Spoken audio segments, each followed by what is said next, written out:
অবশেষে শাহজালাল আন্তর্জাতিক বিমানবন্দরের থার্ড টার্মিনাল জাপানের হাতে তুলে দেওয়ার সিদ্ধান্ত থেকে সরে এলো সিভিল এভিয়েশন। 15 বছরের জন্য এই টার্মিনালটি পরিচালনার দায়িত্ব পেয়েছিল জাপান। সেই লক্ষ্যে অন্তর্বর্তী সরকারের সময়ে প্রায় 9 মাস ধরে চলে দুপক্ষের আলোচনা। শেষ পর্যন্ত কেউই একমত না হওয়ায় চুক্তি করা হয়নি জাপানের সঙ্গে।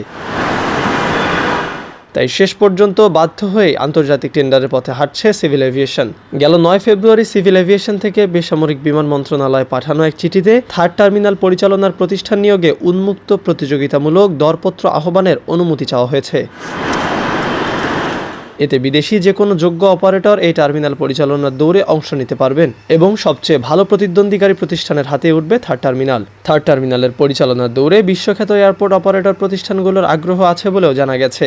লন্ডন ভিত্তিক মিনজিস এভিয়েশন ও দুবাই ভিত্তিক এয়ারপোর্ট অপারেটর ডানাটাও এই দরপত্রে অংশ নিতে পারে বলেও শোনা যাচ্ছে। প্রায় 22,000 কোটি টাকা ব্যয় নির্মিত এই বিশাল স্থাপনার কাজ 99% শেষ হয়ে পড়ে থাকলেও কেবল দক্ষ অপারেটর নিয়োগ দিতে না পারা এর সুফল পাচ্ছে না দেশ। অপারেটর হিসেবে জাপানের সঙ্গে মূলত নানা সমঝোতার চেষ্টা চললেও শেষ পর্যন্ত আর্থিক ও কৌশলগত দ্বন্দ্বে ভেস্তে গেছে সেই বহুল আলোচিত চুক্তিটি।